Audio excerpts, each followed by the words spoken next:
health, wellness, fitness, and everything in between.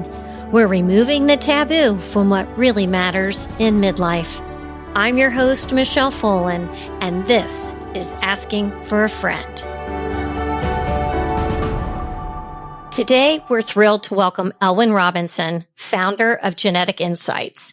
After facing severe health challenges that traditional and alternative medicine couldn't solve, Elwin turned to genetic testing, sparking a revolutionary approach to health and wellness. His company now empowers individuals by providing personalized genetic-based health insights. Elwin's passion lies in unlocking the secrets of our DNA to improve our quality of life, making him a true pioneer in the field of genetics and rejuvenation. Elwin Robinson, welcome to Asking for a Friend. Thank you. It's a pleasure to be here. Yeah, it's really nice to see you. And I always start off my conversations with you adding in tidbits about yourself, where you're from, where you went to school, and anything else you'd like to share. I was originally born in Holland to a Dutch mother and an English father, but I grew up in England from the age of 4. Yeah, I don't know. What else do you want to know? Family?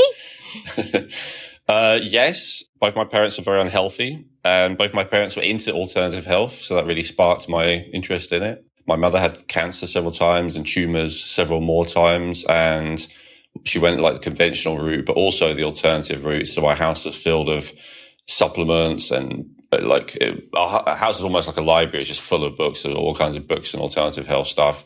And then my dad was more of a practical guy. So at one point he was a rural science teacher. Another point he had an organic farm. Another point he was like an organic market stall. This is back in the 80s, right, when this was fairly unusual. So yeah, and he was a biochemist. So you could say that health or lack of health, both of them are a little bit in my DNA. Well, that's super interesting because you don't hear that very often. Typically, you hear people were not trying to live really a healthy lifestyle back then. So that is unusual. But you have your own personal health story that I think drove you to where you are today.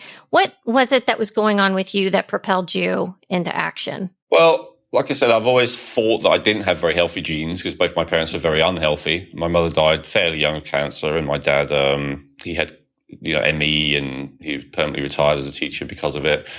And, but, with all that health stuff, I was a rebellious person. So I rebelled against that and, did the normal stuff that a kid does of, partying and whatnot. And then in my late 20s, I started to get ill as well, like the early signs of ME. So I was like, okay, I've got to turn this around and stop behaving this way. And I was feeling better for quite a while. And then I was also in the health industry. I was doing talks around the world and all that kind of stuff. And I thought I had it all figured out, Michelle, until I got to almost 40 years old. And then suddenly I started to suffer with a debilitating pain condition that affected my digestive system around my solar plexus on the right-hand side. And all the kind of usual health advice that I thought would prevent or treat something like that didn't work. And I went to conventional medical doctors, several of them, public, then private, paid for all kinds of tests. None of those helped. I went to functional medicine, nutritionists, naturopaths, all those kind of people. And I learned some interesting stuff about myself along the way, but none of them helped. And by this time, I was really struggling. I'd always been underweight and had some degree of digestive issues. That was the one, like the bane of my existence. But I thought I just had food allergies. So if I just ate a certain way, I was okay. But I got to the point where anything I ate would create this severe stabbing pain, and painkillers did not work. In fact, they made it worse. So normal painkillers didn't work, which is not that unusual, but normally then you put someone on opiate painkillers if the normal ones don't work. But those ones actually made the pain significantly worse, which is an unusual situation. That is weird. Maybe a mixed blessing because it stopped me getting addicted to them. But yeah, I lost a lot of weight. I'm 6'3". I got down to about 120 pounds. Oh, Lord. This was not through stopping myself eating. This was, because it was so painful every time I did eat. And I would say I suffered from a lot of things that result from, malnutrition. So I was cold all the time. I started to have severe anxiety. I couldn't sleep. I was extremely kind of hypersensitive to both stress, psychological stress, but also just substances, anything toxic in the environment.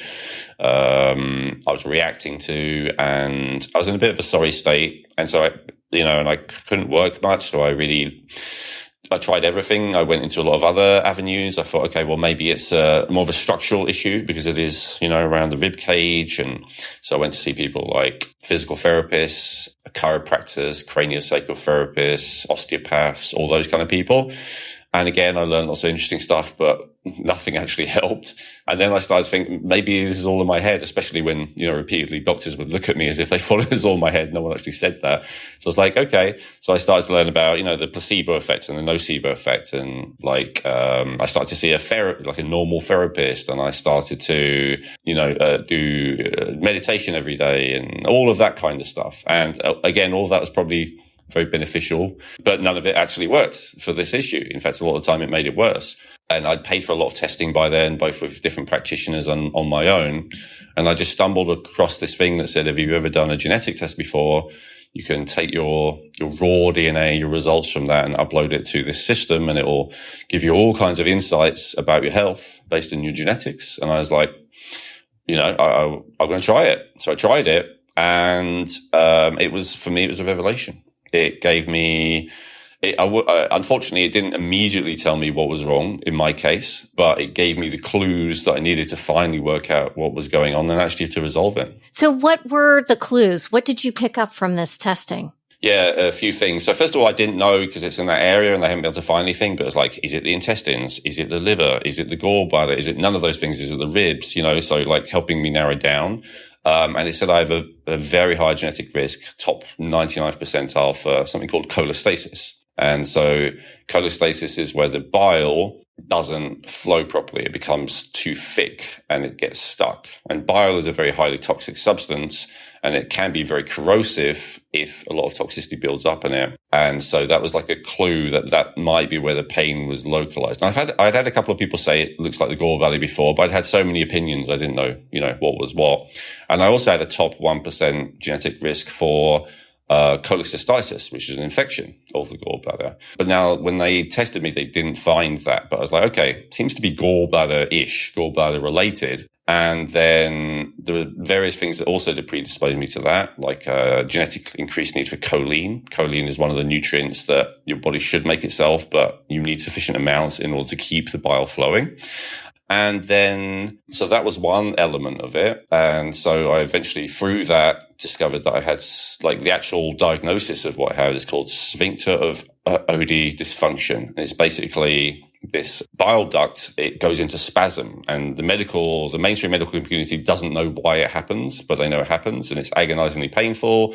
It happens far more in women than men, like 98% of the time it's women, which is no surprise, and they didn't suspect it in my case. And they don't really know what caused it. It's something like IBS. It's a syndrome. They don't really understand it. But my understanding was that the toxicity will, if it's sufficient, it will cause that muscle to go into spasm, which then means that the gallbladder can't release. This bile starts building up in the gallbladder, so it starts like inflating like a balloon, building up pressure. And that's what that very unique, unpleasant pain was. Yeah. Wow.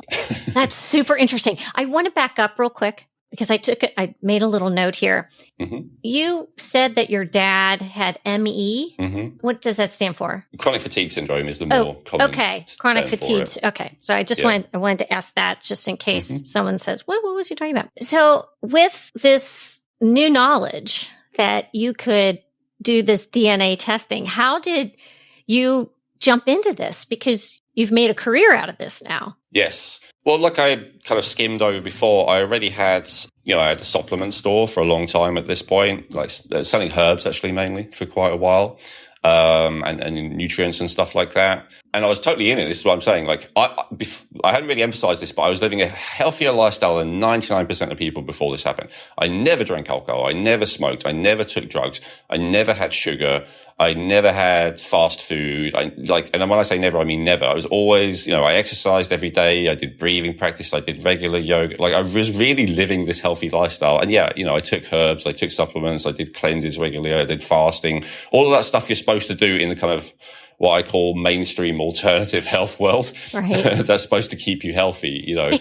And so I was really into all that stuff, and I taught it. And so I had a bit of an audience already, but obviously before I started, as soon as I started to get sick, I'm like, I'm not teaching anything. I don't want to be a hypocrite if I've got my own problem. But when I started to get better, first of all, I test, it's like, let's see if I'm a fluke. Let's see if this is just, random chance. So I got my wife to do it. I got several of my business partners to do it. I got most of my employees to do it. I got most of my friends to do it. Some family members to do it. And so I'd seen, by this time, I'd gone through it with a couple of dozen people. And I was like, just consistently blown away at how accurate it was, how helpful it was. I accrued a few stories of other people who had big turnarounds as a result of it. And I was like, and it was great, but I found that I actually needed to go through people's results with them. Otherwise they couldn't understand it. Because the portal that I was using is kind of practitioner focused, I would say, even though it wasn't technically only for practitioners. A lot of them are only for practitioners, and the ones that aren't are quite difficult for normal people to understand.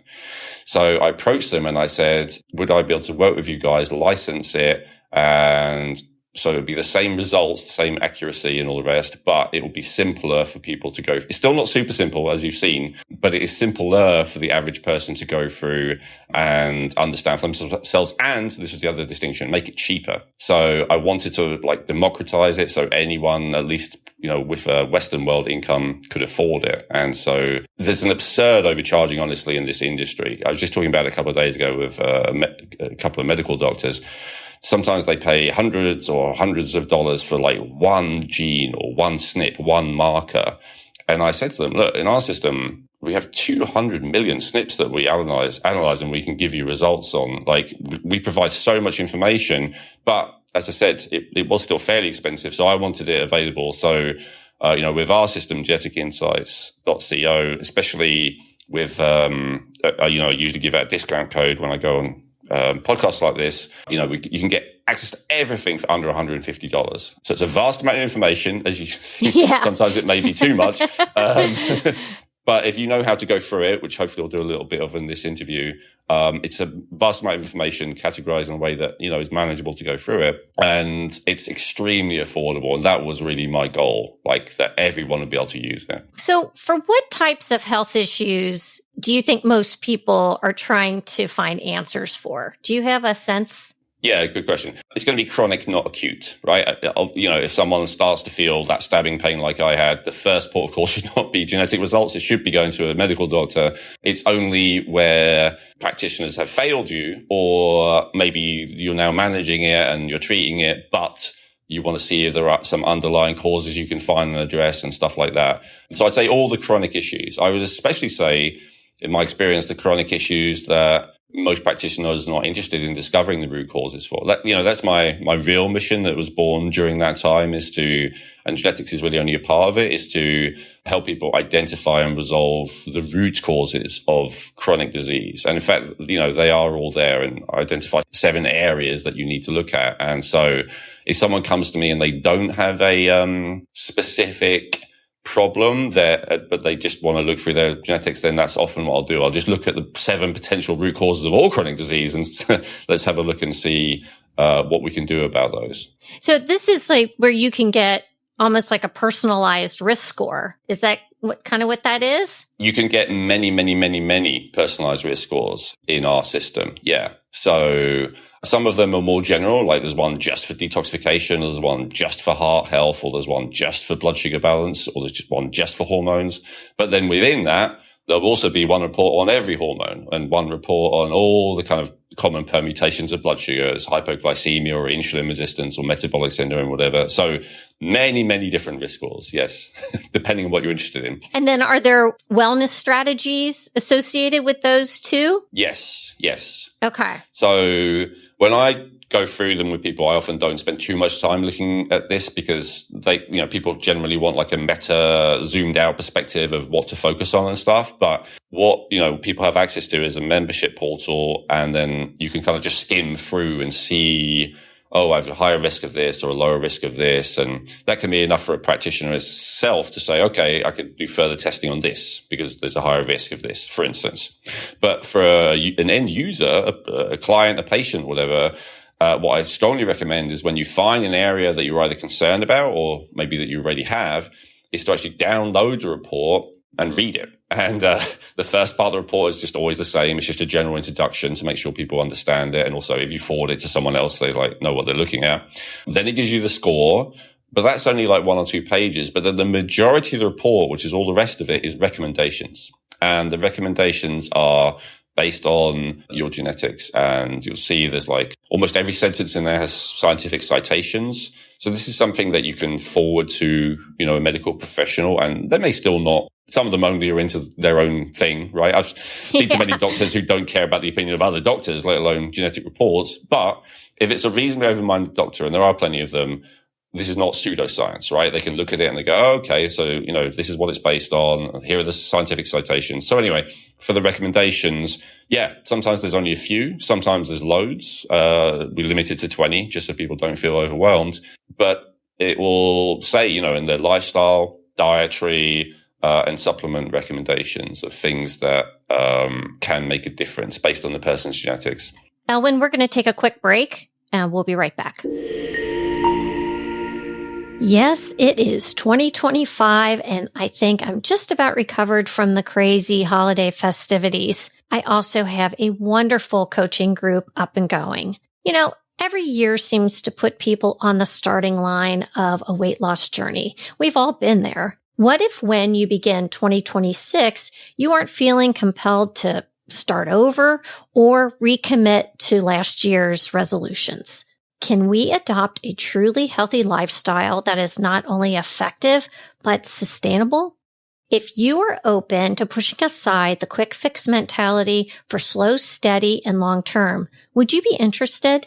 You get to eat all the food groups with your own custom nutrition plan and start to move your body to ensure you are building lean muscle, stability, and longevity. Let's get that metabolism fired up because it is not too late to feel great and be confident and strong. I have another group coaching round starting soon. Are you ready? Reach out via my email in the show notes or DM me on social media.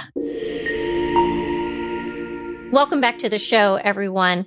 Elwin, this comes up a lot on my podcast, allergies and food intolerances. Mm-hmm. This is something that I know, if you have a little GI issue or whatever, you're automatically connected to some kind of a food issue.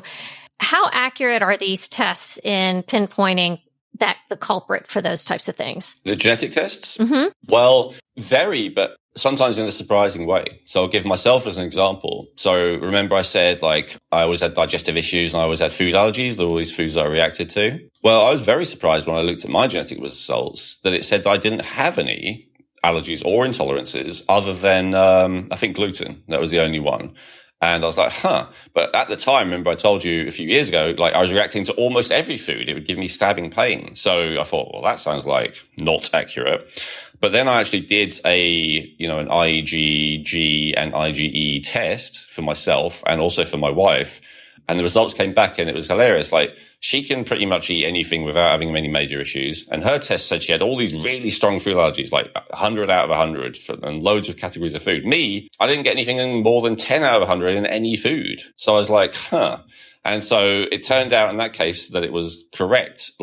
Yes, I had reactions to lots of different foods, but it wasn't an immune reaction. And of course, there are other reasons why people could have reactions when they're eating foods. And one of them is that it's food for various organisms, right? So people have SIBO, they have SIFO, so that's small intestine bacterial or fungal overgrowth. And so if you have those things, which I did, then there are all kinds of foods which can create a reaction in you, which is not necessarily an allergy and intolerance. So that's an example of, where it helped me narrow down that, in fact, it wasn't an allergy or an intolerance. But that's kind of more unusual. What I see more commonly is people who have allergies to things, and it does show up in their genetics, and sometimes they don't realize, and it's really helpful. And so we give reports on all the common stuff like eggs, gluten, dairy, whatever. But we also give it on things that people don't think about very often, like histamine intolerance, salicylate sensitivity, oxalate sensitivity, mycotoxin sensitivity. And these are things that are kind of not allergies. Most of what I just listed there, it's more that your body has an issue breaking that thing down. But kind of functionally, it's the same as an allergy. Like you get a reaction every time you eat them kind of thing.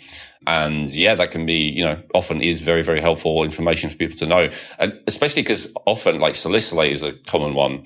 Like almost every food that contains salicylate is healthy and stuff that a health guru is probably telling you to eat. And then I had one client who was like taking aspirin every day because one health guru said it was a good idea. And then he was having black seed oil every day because another health guru said it was a good idea. And I was like, these things are not innately necessarily bad. I mean, even salicylic acid is, something that naturally exists in plants, which is the point I was making. 1 teaspoon of black cumin oil actually has the same amount of salicylic acid, aspirin, as a baby aspirin. So like there are certain natural foods which are actually really, really high in this as well. People with oxalate sensitivity, it's amazing how often I'm like, you know what, you'll be fine. Just don't have the highest oxalate foods. Don't have like spinach, chocolate, tea, those are like the most high. And they're like, oh, I eat all those every day, every meal. So it's like, of course. And then they try not eating them and they feel, they do feel better. So yeah. Yeah. The spinach one. Yeah. And then you look at the bone health and how oxalates can inhibit your bone health. And it's like, anyway. Yeah, it's a big thing. I had a client who had kidney stones and, oxalate sensitivity. I'm like, you really need to take this seriously. This is why you're getting kidney stones. Exactly. Yeah, I know. It's just all the stuff you find out. And speaking of that, we can all go through life and have issues and blame our bad genetics. Mm-hmm. And I know we can't outrun a bad diet, but what about bad genetics? How much do we blame our genetics for our weight and some of those things? I mean, I slightly disagree with you. I know it's not common, but some people can outrun a bad diet, There are some people in their 80s who just eat fast food, junk food, and they have more energy and never had a health issue. And it does happen. And if you ask them, they'll usually say, I've got good genes. And there's some truth to that, But yeah, I hear what you're saying. I think it's funny to hear someone who does what I do maybe say this, but I agree that the influence of genetics is overblown in modern day science. For instance, you just said, you talked about weight. So we're in an obesity epidemic, right? Both in my country and in your country. Your country's a better example because you guys didn't have, like rationing or whatever like we did 100 years ago. So 100 years ago, I think the obesity rate in your country is less than 1%. Now it's over 50%. It's terrible. So that can't be only genetics, and it can't be primarily genetics. There's something going on there, especially like 100 years ago, the average person in the US was eating about 3,000 calories. A decent amount of that was coming from sugar, like maybe 10, 20%. A decent amount of that was coming from saturated fat, maybe 20, even 30%. And yet there was no obesity epidemic. And also people weren't exercising that much even 100 years ago. They tended to have more active jobs, but, no one was jogging or whatever. So what is it? And I would say, yeah, absolutely. It's poisons in the environment and our food and stuff like that. It's a whole separate conversation maybe. But what I will say also is this. I've come across people again and again who are really, really trying to do all the right things, like I was saying I was, but in this case to lose weight, who really struggle. And there is a genetic component to it that once we discover it, it makes a huge difference. I've been a low thyroid function, for instance, like not so low that the modern medical establishment considers it diagnosable, but suboptimal thyroid function will absolutely mean that your metabolism is slower and that less calories will cause you to gain weight. That is a factor. There are all kinds of factors, like carbohydrate metabolism. Some people don't do very well with high levels of carbohydrates. And so knowing that, and there's a strong genetic component to that. So knowing that about yourself can guide you as to, what macronutrients to have. I've seen people who there's just specific nutrients that they have a genetic need to have more of. Like I could think of one woman who is happy for me to share a story who needed more iron and B12 genetically. She then tested it and showed that her iron B12 is low. Not super uncommon in women anyway, but it was, confirmed. And then she increased it. And she lost about 40 pounds in weight. Oh, my gosh. Just from doing that. Wow. And, why would that be? Well, again, metabolism is dependent on a lot of things, not just thyroid. And obviously you need sufficient mild anemia that hadn't been picked up. So you need enough iron and B12 to transport oxygen to the mitochondria in your cells for the metabolism to work correctly. And if that's not the case, then the metabolism can be slow and the person just can't lose weight. So, and that's a handful. I can, talk about, there's at least a dozen genetic factor that I commonly check. Insulin resistance is another one. And then people have a tendency to that. This goes back to like how much is genes and how much is lifestyle. And I've never seen a clean, perfect genetic profile, meaning every single person I look at, there's loads of things they're high risk at. There's loads of potential problems that they have. And so the crucial distinction is the healthier a person's lifestyle and diet and all the rest of it for them, and there is variation in that, as we gave a couple of examples of, the less they will express all their high-risk things, right? Right. And so, for one person, if they are poisoned, and there was a poisoning aspect to my health issue as well, which I didn't go into, but let's say, they're poisoned by this SAD diet, the whatever. Some people, it will mean that they gain weight and can't gain weight. In my case, it meant I lost weight and couldn't put on weight. For some people, it will manifest as depression. For some people, it manifests as kidney stones. For some people, it will manifest in, I won't go on, but all kinds of different issues. And so the genetics just tells us when we're suboptimal, when we're not at our best, where does it show up for you? And weight is, one area it commonly shows up because there are numerous mechanisms that can make that happen. So we talked a lot about food and lifestyle, but what about environmental factors? Do you ever pick stuff up like that? Yeah. It could be things in the air or that kind of, give me an example. 100%. Well, I'll give the example then that was the other big piece of the puzzle for me. So the symptoms I had would indicate some kind of toxicity as well at the time. A lot of practitioners said that, one of them, for instance, really thought it was mycotoxins, which is mold toxins, but that wasn't significant. And I'd already done a hair minerals test and I'd already done a heavy metals urinary test, and none of them had come up with anything. So every practitioner and everyone I've spoken to since on podcasts like this as well agrees with this. At that point, no one would bother testing for heavy metals once all that had come back. But I looked at my genetic insights reports and it said that my body is not very good at detoxifying mercury and lead. So because of that, and because I was desperate, I paid for a blood test of each of those, which is really very expensive compared to the other options. And it came back as super, super high levels of lead. The reference range, meaning 97% of people are 0 to 3. Mine was 27. Ooh. And the level at which you should be hospitalized is 45. So I don't know, I can only guess, but the level where I was extremely unhealthy and going to the emergency room frequently and then not being able to find anything wrong with me, I might well have been at that level. But anyway, that's speculation. I know that a year later when I started to feel a bit better, it was 27, which is still ridiculously high. I go to the medical doctor and I say, could this be the cause of all my symptoms? Because as well as everything else, unexplained abdominal pain is a classic, top 5 symptom of lead poisoning. And he said, yeah, could be. And I said, okay, well, what are we going to do about this? And he said, we'll retest you in a year. That was all they could think of to do.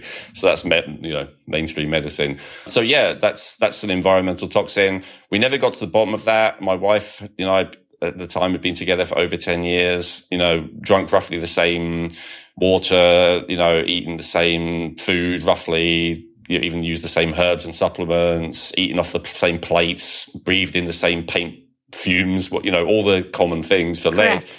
And hers was 1. So, I looked into it and your body stores lead in the bones and the half-life of lead in the bones is 20 years. All I can suspect is that I had it in there actually a very long time, probably my whole adult life at least, which, would explain why I always had some of those symptoms, like digestive issues.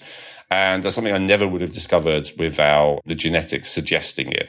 And so, Yeah, that's an example of environmental poisons. So I'm going to tell the listeners here. So the first time Elwin and I spoke, it was in July. And I went ahead and signed up for genetic testing because I was having a lot of gastrointestinal issues. Still kind of am. So don't want to share too much information. But anyway, and so I thought it would be really helpful and kind of a cool way for Elwin to be able to highlight the science and kind of what he found in my genetic test. And not just for GI, but anything else that kind of popped up that I should be aware of. So you have access to my test now, and I'm kind of curious what you found. Okay. So bear in mind, it's usually a minimum of 60 minutes going through that. People, we won't, do all of that time. So we'll just be scratching the surface, right? Giving people a little taste. Right. So He's scrolling.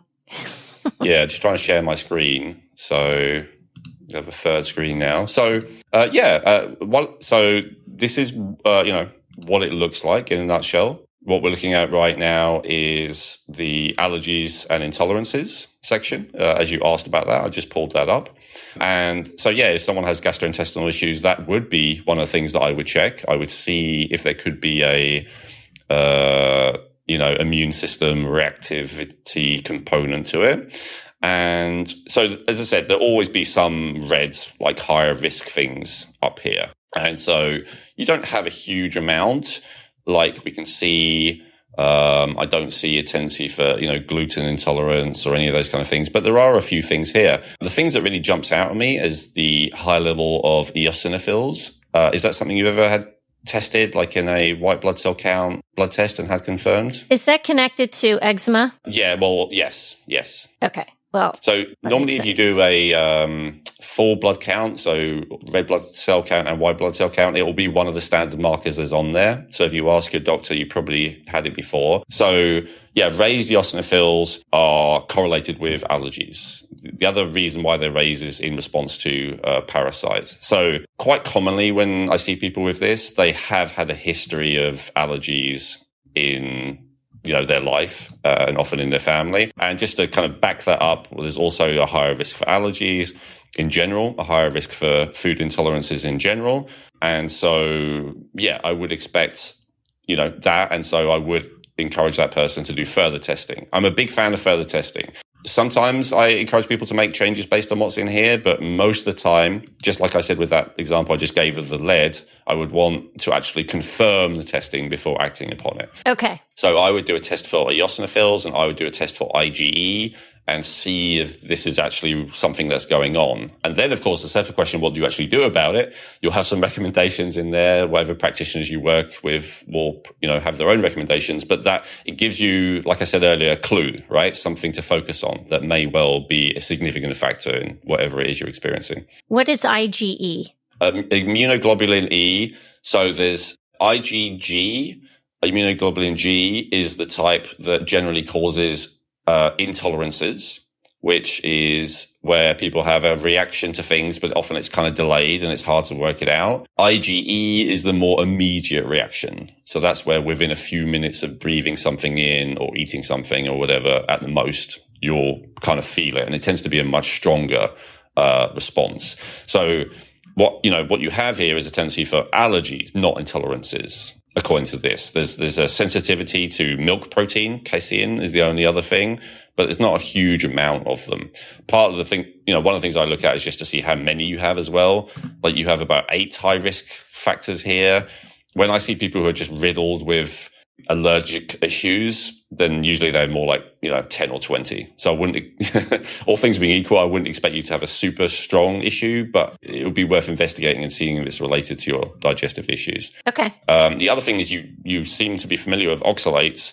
So the only other thing that I would pick up on is that you do have a high tendency for oxalate sensitivity. And so in a case like that, you can test for it, but it's not like super easy to get or helpful.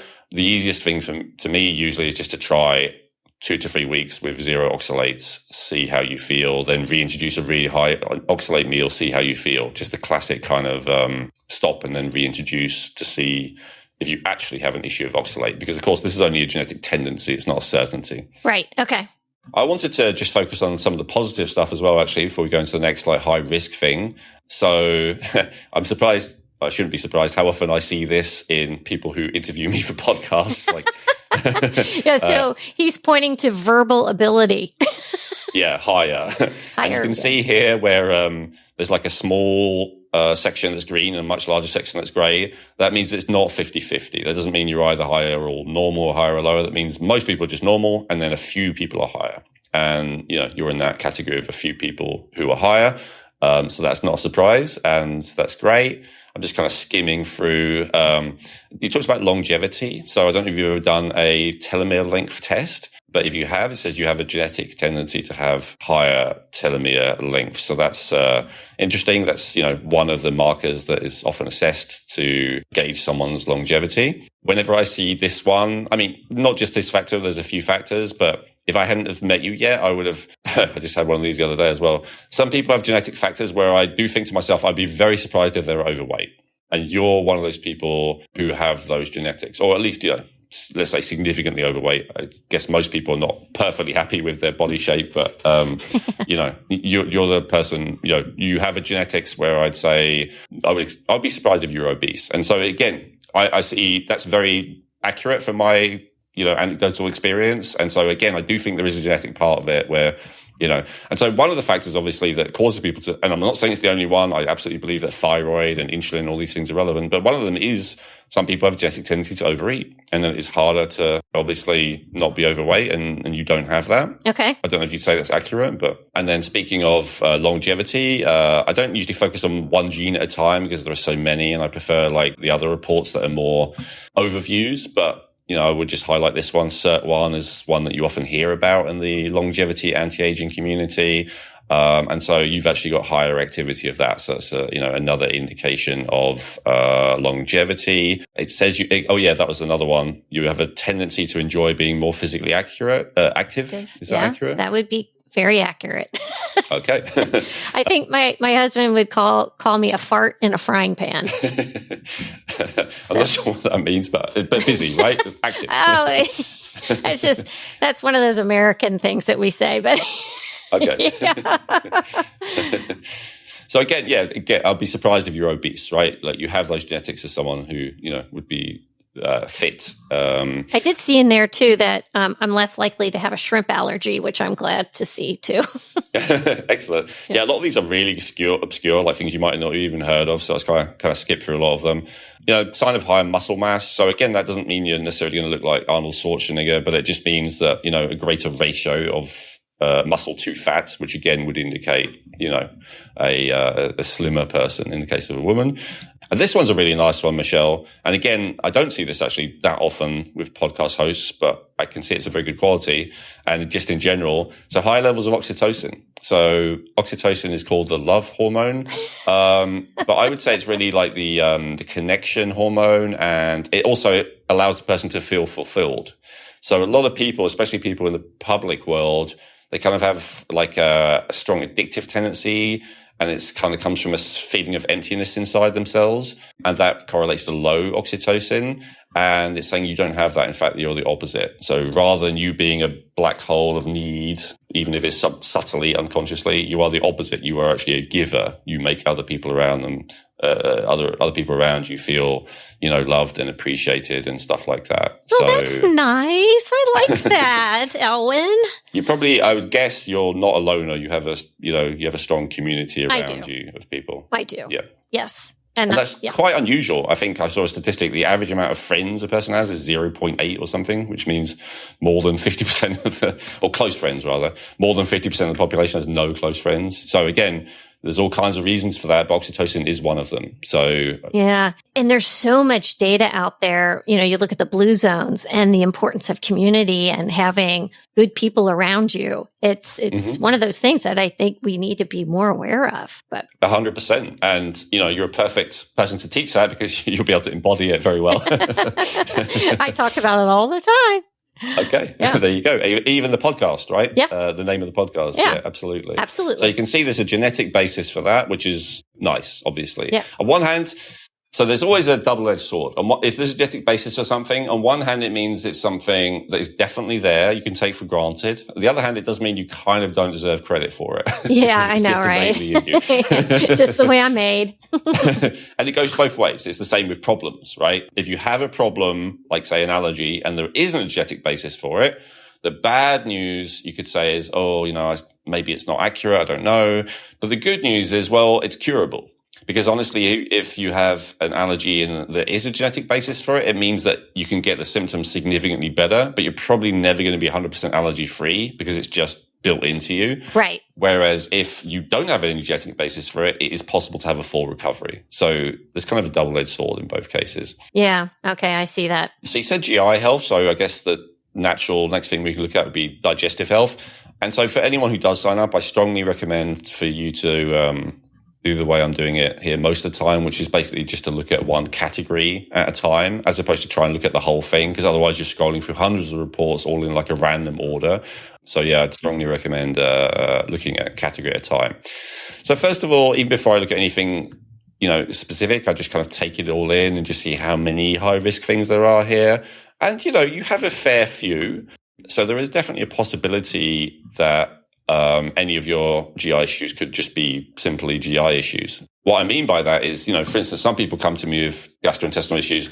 They don't really have a genetic basis to have it, but then I look at their emotional well-being and I see that they have a tendency for extremely high stress and nervous system dysregulation and stuff like that. I'm like, okay, yes, you have a digestive issue, but what you really have is a nervous system issue, and it's just showing up in your digestive system, if that makes sense. Oh, yeah. Totally makes sense. But in your case, I can see that, there are some basis for it. So we already talked about the food allergies. And so, yeah, I would do like a basic food allergy test, like we talked about, and a complete blood panel, something that a normal doctor would do anyway. Just to see if you have those high eosinophils, which could be like the root cause. If I look at, you do also, and I skipped over this because this was also in allergies and intolerances, you do also have a high risk for gut inflammation. And so, and you have a high risk for gastrointestinal infection, a higher risk for peptic ulcers, higher risk for C. diff infection specifically, more likely to have flatulence. I won't ask you about that, but something to consider. Oh, great. That there could be a genetic basis. More likely to have acid reflux. So I'm noticing a bit of a pattern. Okay, he skipped over hemorrhoids, but I saw that too. Yeah. That's okay. My listeners know there. I share a lot anyway, so it's okay. Okay. And more likely to have low stomach acid. So now I'm thinking, so I see a few different things which are intestine related, and I see a few different things that are stomach related specifically. And so those would be the two areas that I would be checking first, as opposed to gallbladder, pancreas, I guess, which would be other areas, and liver. So I'm not seeing those. I'm seeing more, stomach, and I'm seeing intestines. And so, I'd be guessing symptoms might be more like burping and acid reflux and stuff like that. Is there any validity to that? No? Okay. No, that hasn't really been an issue. That's interesting. Or the other end. So I did kind of my own stomach acid test by taking hydrochloric acid when I ate to see if it would produce heartburn, and it did almost immediately, even at very low dose. So I think I've pretty much ruled out the low stomach acid. Okay, well, that's good. Yeah. And of course, just because you have a risk for something doesn't mean you'll necessarily have it. Sure. So, but you've already done the test for it, which is excellent, because that would be the next thing I'd recommend. No guarantee that you have it, but just a test for it. And, if you want to double check, you could also do the sodium bicarb version, right? Where you have half a teaspoon of sodium bicarb. So baking soda, basically. Okay. Yes. Yeah. First thing in the morning, and see how long it takes you to burp. And then if you don't burp at all, it shows really low stomach acid. And if you do, but it's later, it shows medium low stomach acid. So basically you want optimal stomach acid means you burp about 3 minutes. So that's the test in a nutshell. This is a very common, people can look that up, low stomach acid baking soda test, and that'll give you the instructions for that. So again, that's almost free and very easy to do, and you could just try that to confirm. Because the BT-NHCl test is not 100% reliable, because it is neither of the tests are 100% reliable, but the problem with the BT-NHCl one is if sometimes if you have low stomach acid, the valve, the sphincter that should stop acid coming back up doesn't work very well. And so then when you add in something acidic like beta-NaCl or even acidic foods, it gives a reflux symptom, which then makes you think that, oh, it's because I already have plenty of acid or I have too much acid, but actually it's the opposite. So the actual issue is you don't have enough stomach acid to close that sphincter to stop the acid reflux happening in the first place. So I'm not saying that's the case with you. I'm saying it's possible. So doing like another test, like the baking soda sodium bicarb one, would be worth considering. Okay. Yeah. Oh, thank you for that. What else do you see in on this test? Now you got me really intrigued. And of course, that can be, so if you have a tendency for gastrointestinal infection and gastrointestinal inflammation, and you have digestive issues, and you haven't told me what they are, but, another thing to consider would be to actually do a gut microbiome test, which is usually based on a stool sample. It doesn't have to be super expensive. If you go to, you can get a top of the line test that's, I don't know, $400, but you can also get like a simpler one that's maybe $100-ish. And that will tell you if you have dysbiosis, if you have high levels of some particular not desirable bacteria in your stool. And then, the other gastrointestinal infection, this is more I had, is SIBO, which is where it's in the small intestine. And that's a little bit more difficult to test. Usually there's like a gas test for that, where you blow air into a tubes and send it off to a lab. But there is like a device that you can buy these days and connect to your iPhone and kind of just do your own test at home. And that's again about $150, I think, something like that. So again, I'm not saying necessarily for you, but if your symptoms got bad enough and nothing else seems to be working, you do have an increased genetic risk for SIBO based on this. And so that would be something to perhaps consider to see if that's what's going on. Okay. Yeah. Okay. And of course, now it could also be with the high risk for gut inflammation that you had that at some point. Maybe you've already resolved it, but then your gut has stayed inflamed. And so that's why I do strongly recommend to people that they test and not just guess, because everything that, even all the natural stuff that they recommend, like oregano oil and grapefruit seed extract and garlic and wormwood and all that stuff, it's all toxic to some degree. And it kills the good stuff, the good bacteria in you as well. And so people take all these things like willy-nilly just, because they have digestive issues, but maybe you don't have any dysbiosis or infection. You just have inflammation, residual inflammation. Yeah. Especially if you have a high genetic tendency for it, which you do.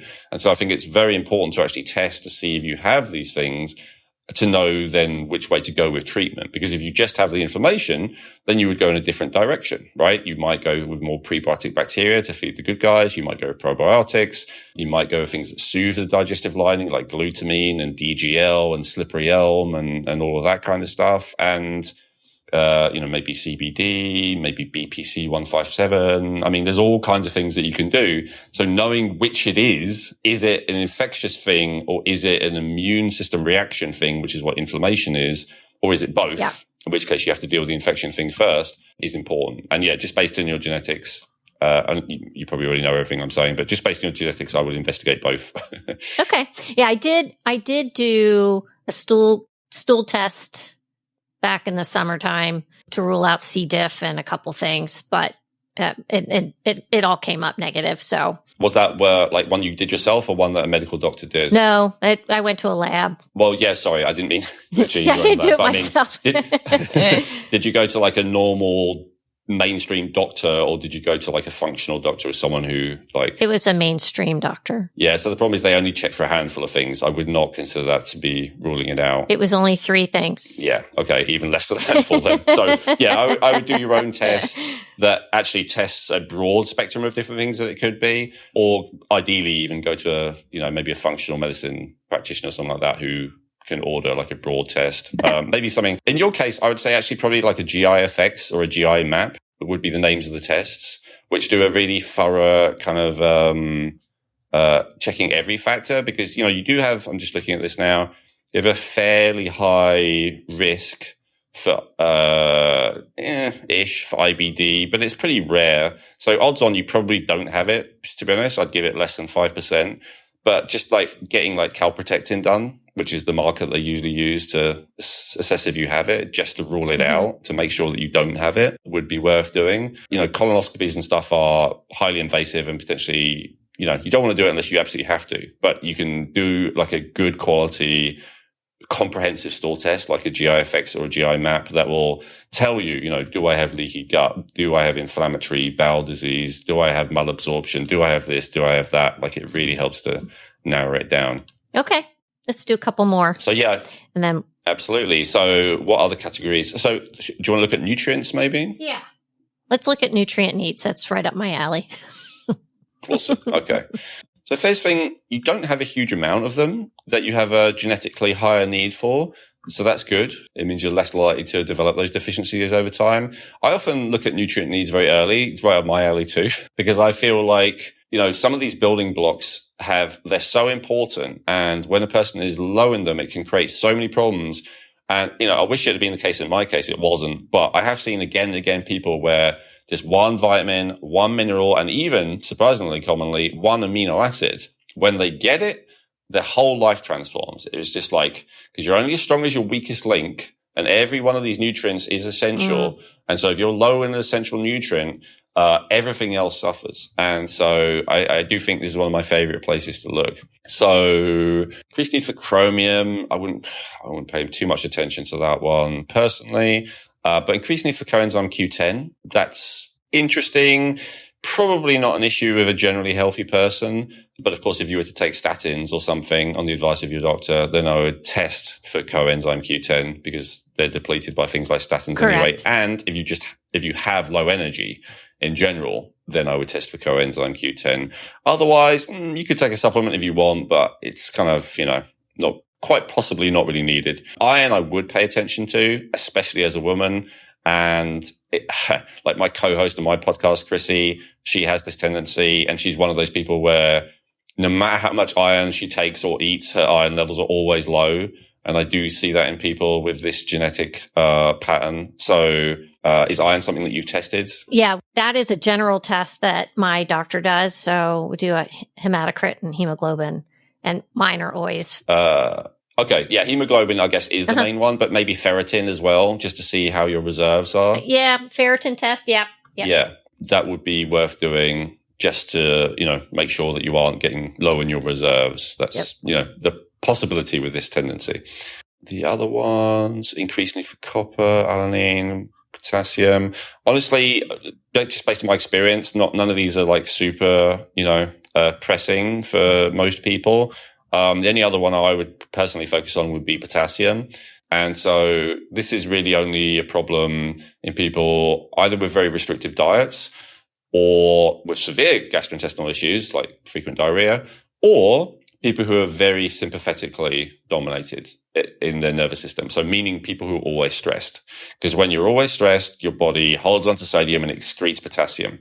People who drink coffee all day, it's the same kind of thing. Like it really excretes the potassium. I've seen some people, estimate that 98% of people are deficient in potassium. Wow. So this is potentially an issue. People with, tachycardia, arrhythmia, all kinds of heart issues. I'm amazed at how often those get resolved when the person just starts having potassium. People who sweat a lot, people who exercise a lot. It can actually be a causative factor in digestive issues because it can slow down peristalsis if there is a lack of potassium. So if your digestive issues go along with constipation as opposed to diarrhea, then I would look at potassium. Potassium's not easy to test, unfortunately. A normal medical doctor test will just tell you your blood ranges, and the blood always keeps it within a tight range unless there's a medical emergency. But you can get a red blood cell potassium test that actually tells you a cellular storage of potassium. It's quite expensive. I wouldn't bother with that. I would just look at like the signs of deficiency of potassium. And if you identify with at least 80% of them, then consider maybe either testing for them or just trying to add it. So the other thing that I sometimes recommend people who have this is there's this product called low salt, LOSALT.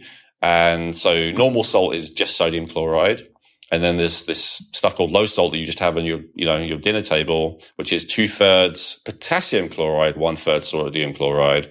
So I say when you salt your food or when you're cooking, as well as putting in sodium chloride, just put a bit of potassium chloride in as well, just to, keep it balanced. And that's something that you can do that's, safe, cheap, doesn't really have any downside so long as you have a moderate amount. And just try it. And if after a bottle you don't feel any difference, then don't buy it again. But, it's something that may make you feel significantly better. Okay. When someone has digestive issues, the other thing I like to look at is detoxification. And yeah, I did see, so there's a few relevant things here. A couple of relevant things at least. So the first is your body's ability to generally detox is below average, which is obviously not great news. We just have a look at what degree we're talking about. One sec. Okay. So this just means that if you had a normal exposure to toxins by 21st century standards, so if you ate, fast food and toxic foods and you smoked and you drank, maybe most people don't smoke these days, but you regularly drank alcohol and you regularly took drugs and all that stuff that a lot of people do, your body would be able to handle it less well. So probably the fact you're in this sphere means you aren't doing that kind of stuff. Yeah. And so I'm sure you're fine, basically. But it might be an expansive factor as to why you're not doing that kind of stuff, right? Because your body just can't handle it as well as some people. And that's a good thing in many ways because it means that you don't do that kind of thing. It's a good thing so long as you don't do that stuff. Alcohol, for sure. That's something that I've had to come to terms with, is because I can have 2 drinks and be hungover for 2 days. It's like the worst thing ever. So I really manage that very closely. Okay, that's good. Yeah, that's, related to some of this stuff like the aldehyde and glutathione and stuff like that. So yeah, if that stuff doesn't work as well, then your body just doesn't handle poisons as well. And now, if you're healthy in your lifestyle and the rest of it, your body could still handle poisons better than the average person, potentially. But it is, if you have this genetic and someone else has like a higher ability to detox and you both live healthily, they're always going to be better at handling poisons than you are. Unfortunately. Okay. This has been so interesting. Let me just give you one more because this can be a root cause. Underactive thyroid. This can absolutely be a root cause of digestive issues, and in fact commonly is. You may not think of it because you're not obese, you're not overweight, but this is one of the root cause issues that I discovered for myself and my business partner, that we had this genetic tendency for an underactive thyroid. And for both of us, it made a huge difference to identify that. Now, the correct person to assess that for you, in my opinion, is not a normal standard medical doctor. It's a medical doctor who specializes in hormone optimization. So a medical doctor will often only evaluate TSH, which is thyroid stimulating hormone. And if it's not severely, significantly elevated, they're going to say that your thyroid is fine. When they say fine, it means that it's not life-threatening and you could carry on for 30 years and then it wouldn't kill you. But it can still create a lot of problems potentially. And so for about 75, 80% of people with underactive thyroid, they become overweight, but it's not necessarily going to be the case. For some people like myself and my friend, it was actually the other way around. And so common symptoms are digestive issues, allergies, frequent respiratory infections, dry skin, constipation, low energy, hormonal dysregulation, low sex drive, depression. This is all off the top of my head. So just basically a lack of energy for all of what I call the luxury functions of the body. So, things like the heart, the lungs, the muscles, the survival parts of the brain still work well, but often detoxification, immune system, digestive system, memory, in terms of brain, memory, mood, stuff like that, sex drive doesn't work as well. And so I would test it, and I would test 3T3, 3T4, as well as TSH. And then you want those things to be like optimal, not just like okay. Yeah. And I will say this. I did, based on another podcast guest suggestion, I did have them test the T3 and the T4. I know I'm not saying that right. No. I get what you're saying, because there are the lab values of what is normal range, and then there's like optimal. Yes. And so I was in the normal range, but I can't speak to if I was at optimal range. So I will do a double check on that. Awesome. Well, I can tell you optimal for T3 is you want it right at the top of the reference range. For free T3, you want it right at the top of the reference range. For TSH, you want it close to the bottom of the reference range. That's where you're going to be more like optimal. So, but yeah, work with there's loads of them in the US, people who specialize in hormone optimization as opposed to just, fixing you if you're severely broken. And, generally they also do like progesterone and testosterone for men and all that kind of stuff. So those kind of doctors, they get it. And they'll support you either with, healthy lifestyle things or if necessary, bioidentical, hormones. And that can have a huge difference on everything, but it can solve digestive issues because a lot of digestive issues are just because the motility is too slow because there is a lack of metabolic energy to keep it moving. And because the immune system is dysregulated because there is a lack of energy for the immune system to properly regulate itself. And so for a lot of people, digestive issues and any kind of allergy issues, skin issues, all that kind of stuff just goes away when they have the appropriate amount of thyroid. All right. Well, I'll do some double checking on that. I do want to jump back into your business and make sure that we cover off on a few things, Elwin. Right. So I know that there's been a little bit of buzz out there in the industry about privacy. And with Blackstone having bought Ancestry, can you talk to the listeners a little bit about how you ensure clients' data is being protected? Yeah, absolutely.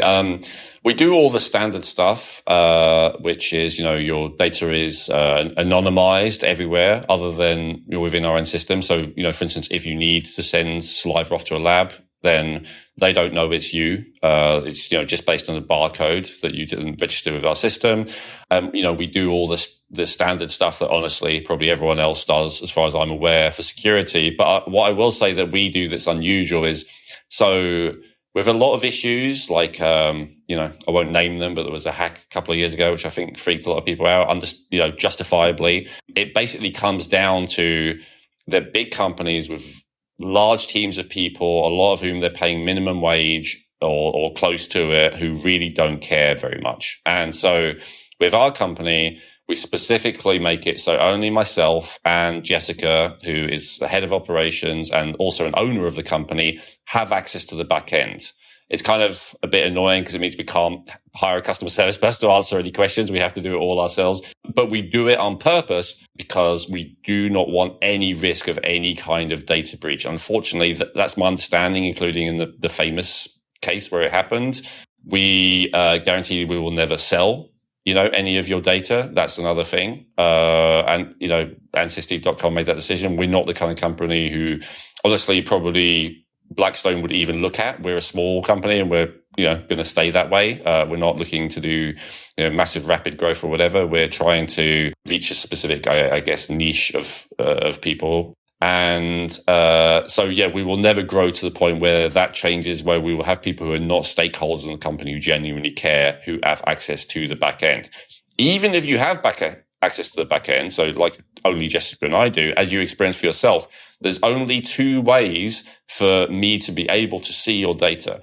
The first is for me to ask you for your password, which is what I did with you. And the second is that I can go in and reset the password on the back end. So that's the only way. I can't just, look at your results. That's the only way I could, is if I reset your password and then I logged in with that reset password.